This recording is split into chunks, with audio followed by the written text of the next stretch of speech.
Be making basics. All right, y'all. So welcome to this next lecture. This tip is going to be that we're going to go ahead and level out all of the tracks or get the proper levels. Okay, that's the next tip. In order to get the proper levels, you're going to really want to go ahead and find where the main part of your track is, which is usually going to be your hook. That's going to be the main part that has the most of your instrument sounds going at the same time. And so in order to do that, I'm going to go ahead and highlight everything and then bring the levels down a little bit just so I can hear, but not so I don't want it to blare too hard in the speakers. So I'm going to go ahead and go in this track here and just go ahead and push play so we can hear this and find out where the hook is.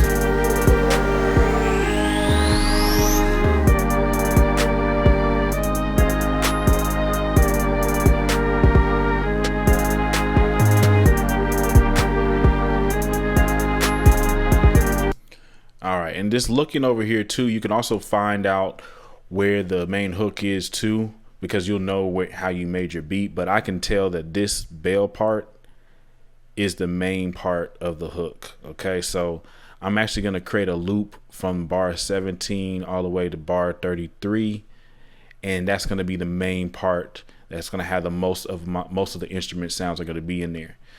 All right, so after you looped the main part of your track or of your song, bring back down the levels, okay, of all of the different individual tracks. Okay, after you do that, the first thing we're going to work on is the drums. Okay, you always start with the kick drum, make sure that's working, and then you're going to mix that in with the 808 or your bass, and then go from there. So I'm going to go ahead and give you an example of that. Let's go ahead and push play.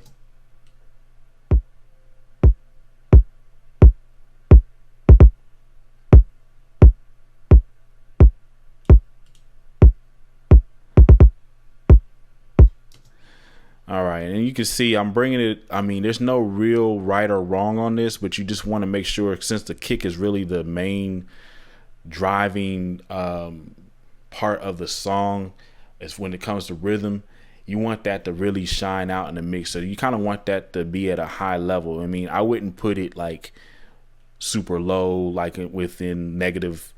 Like say I wouldn't put it probably under like negative 2 dB or anything. I probably put it anywhere between say like negative 2 dB and up on the kick.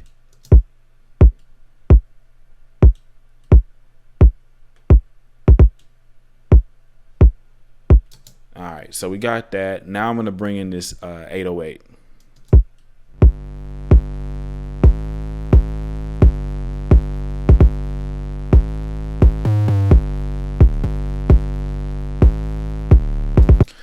One tip when it comes to leveling out your 808, you don't want to have it too loud, even though you think you kind of will want to, because if you do, it's going to overpower the whole mix. So you want it to be like sitting like really right under that kick, to where you can still hear that kick coming through real solid, but not too low or not too loud. Now, some of y'all might like that. I'm going to show you later on in the course how to get it to sound kind of louder, but I'm going to bring that back down.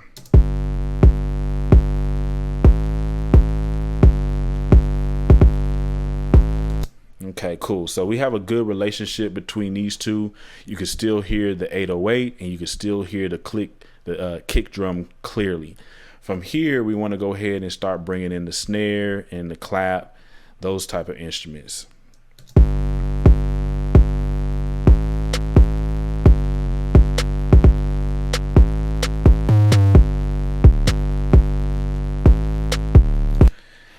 And with the snare, I would say that you probably, I mean, this is not like that in every case, but between like nominal gain and probably like negative 3 dB, that's where you're going to probably set that snare anywhere in between that.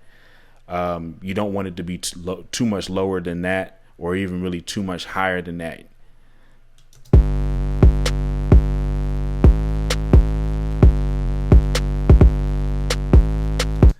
Again, you're paying attention when it comes to balancing out the levels. You weren't paying attention to see if you can still hear everything properly. So let's bring that clap in.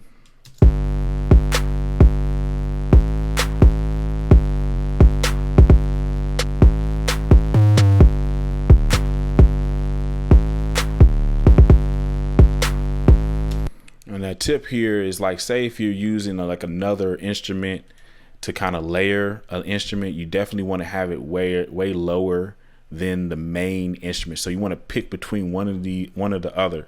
So say if you wanted that clap to shine through, then you would, turn the snare down lower, or vice versa. For me, I like the snare to punch through the mix on this particular beat. We're also going to bring this other sound in here.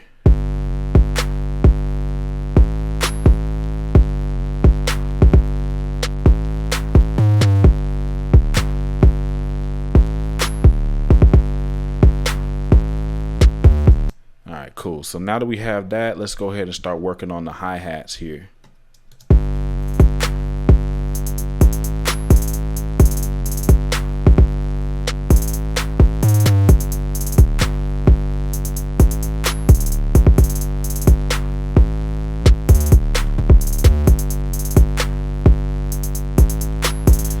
When it comes to hi-hats, I find that you don't want those to be super low, but you don't want them to be super loud either.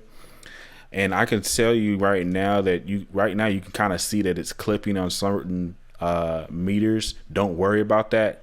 Just mix it well to your liking in your ears. And like, again, with the hi-hats, you want those to probably be anywhere between again, like with a snare, between like nominal gain or 0 dB and like maybe -3. It's probably good, or -4. That's probably a good safe place to set that.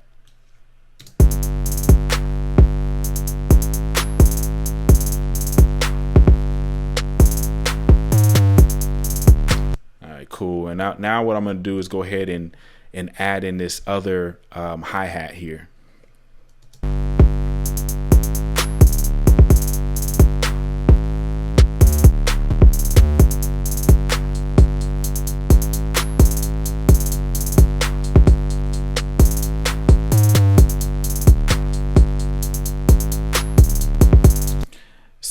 Same thing here. When you have two instruments that kind of sound the same, you want to pick one that's going to be like the star, and then the other one is going to be like the one that's going to assist this one. So that's why I have this hi-hat a little bit lower in the mix. All right, cool. So now let's work on getting this effect coming in here.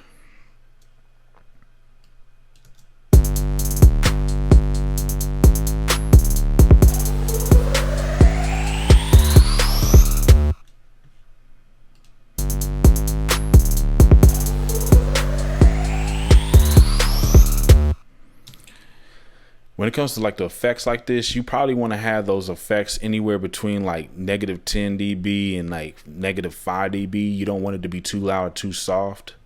You know what I mean? But again, mix it to how you think it should feel. You just don't want to be too low in the mix. You want to be able to hear everything. So at this point, I feel like I got a pretty solid mix on the actual like drums.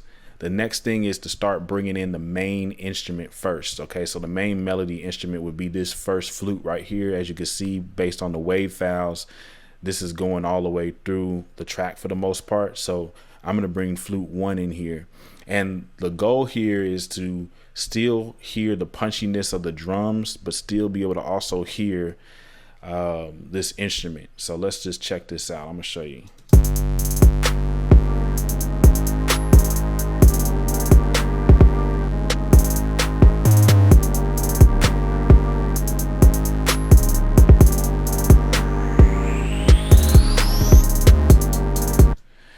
As you can hear, you can still hear this, and I know it kind of sounds a little low, but you still want your music to really punch with those drums. That drum is like, it's kind of like that the rhythm behind everything, or that heartbeat behind everything. If you don't have that heartbeat, you know it's not gonna sound right. So you're gonna have a good balance between the drums and the melody. So I'm gonna bring that one in. We're also gonna start bringing in some of these other instrument sounds. Obviously, this sound doesn't come in until later. This sound doesn't come in until later. So I'm gonna work on this sound right here. This is the flute 4.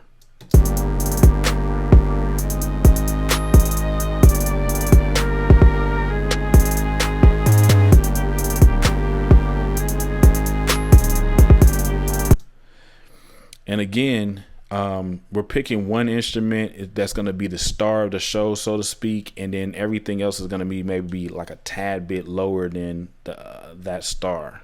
Let's see. All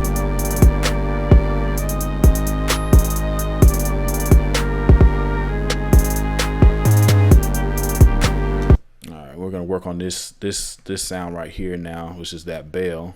Bring that up.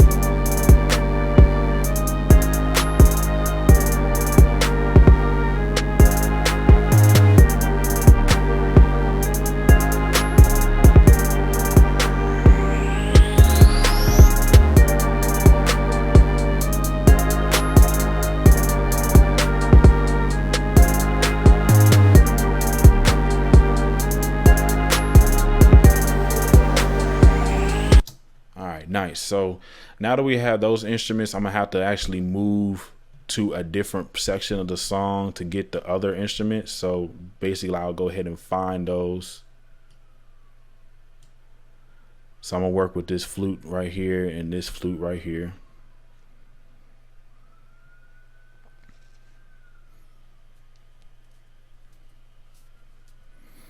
All right, here we go.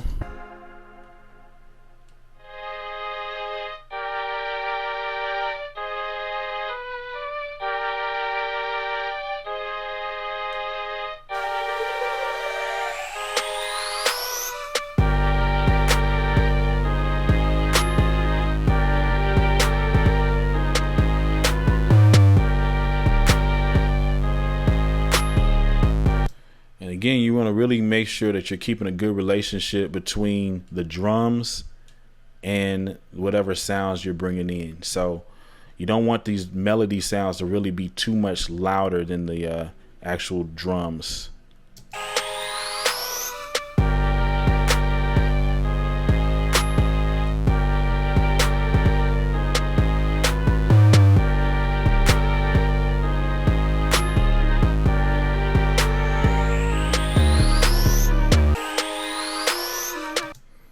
Cool. So now I want to get this last instrument here. So I'm gonna pull this over here, like maybe right there.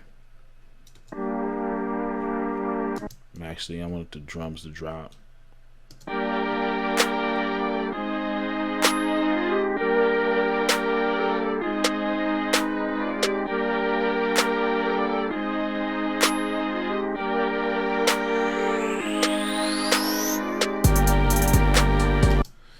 Cool. So at this point, I mean, the only other thing to bring up is my tags. Right now, I don't need to really mess with those. I can do that at the end. But pretty much we just kind of get a cool little listen to it to just make sure everything's sitting pretty well in the mix.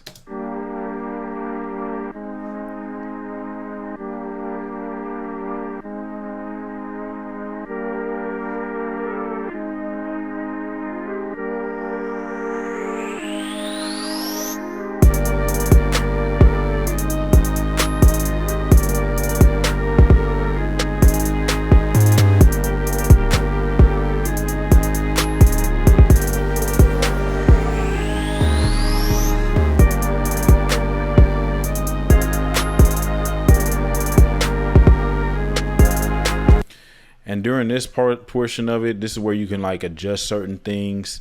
It might be too loud or too little, but you don't want to overly adjust it. So just nudging things either up or down based on what you're hearing. So as I was saying before, I know that it's clipping on here, but don't worry about that. It's all about getting the levels to where you feel like it should be. And I'll see you in the next lecture, man, where we'll talk about another tip to getting great mixes in any DAW. I appreciate you watching.